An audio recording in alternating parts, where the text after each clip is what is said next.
लाल किले का निर्माण शाहजहां के शासनकाल के दौरान हुआ था, जब उन्होंने अपनी राजधानी आगरा से दिल्ली स्थानांतरित करने का फैसला किया था। इस किले का निर्माण 9 वर्षों में पूरा हुआ था और इसकी लागत लगभग 10 मिलियन रुपए थी, जो उस समय की एक बड़ी राशि थी। लाल किले की विशेषता इसकी विशाल दीवारें और मजबूत गेट हैं, जो इसे एक सुरक्षित और मजबूत किले के रूप में प्रस्तुत करते हैं। इसके अलावा इस किले में कई सुंदर और ऐतिहासिक भवन हैं, जिनमें दीवाने खास, दीवाने आम और मुमताज महल शामिल हैं। लाल किले का ऐतिहासिक महत्व इस प्रकार है।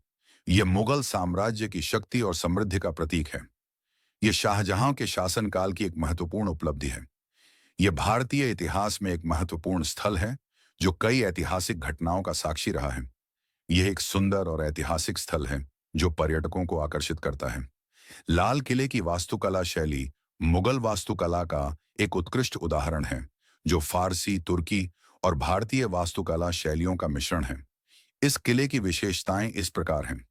विशाल दीवारें और मजबूत गेट, सुंदर और जटिल डिजाइन वाले भवन, विशाल और सुंदर बागजल, निकासी प्रणाली और नहरें मुगल वास्तुकला की विशेषता है। इसका उपयोग करना पत्थर, मार्बल और लाल बलुआ पत्थर का, जो इस किले को एक विशिष्ट रूप प्रदान करता है। लाल किले का निर्माण मुगल बादशाह शाहजहां ने करवाया था। शाहजहां का जन्म 1615 ईस्वी में हुआ था, 1592 में हुआ था, और वह 1628 से 1528 तक मुगल साम्राज्य के बादशाह रहे। शाहजहां एक शक्तिशाली और सांस्कृतिक रूप से समृद्ध बादशाह थे, जिन्होंने अपने शासनकाल के दौरान कई सुंदर और ऐतिहासिक भवनों का निर्माण करवाया। शाहजहां की लाल किले के प्रति दृष्टिकोण इस प्रकार थी। उन्होंने लाल किले को अपनी राजधानी के रूप में स्थापित करने के लिए बनवाया। उन्होंने इस किले को एक सुरक्षित और मजबूत स्थल के रूप में डिजाइन करवाया।